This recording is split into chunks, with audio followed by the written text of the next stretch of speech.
A holy grief rises in heaven because the ancient fire of faith has faded, no longer burning as it once did.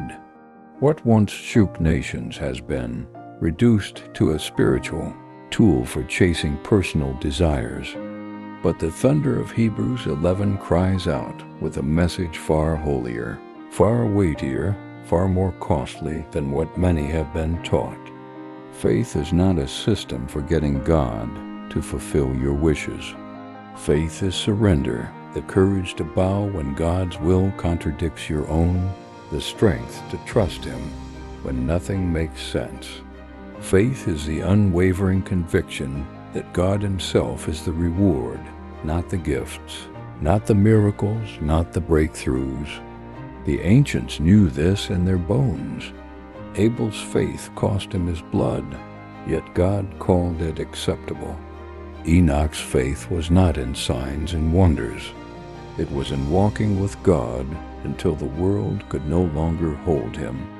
Noah built an ark under a clear sky, mocked by a generation that had never seen rain, yet he believed.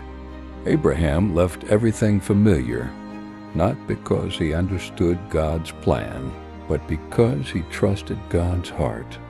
Sarah believed the impossible long after hope seemed foolish. Moses turned his back on Egypt's luxury, choosing suffering with God over comfort without Him. These men and women did not use faith to get things. They used faith to give themselves. Some conquered kingdoms. Some shut the mouths of lions. Some quenched flames and escaped the sword. But others, with the same faith, were beaten, chained, tortured, hunted, rejected, and killed. And heaven wrote of them, "The world was not worthy of them." Yet this truth has been buried beneath our modern noise.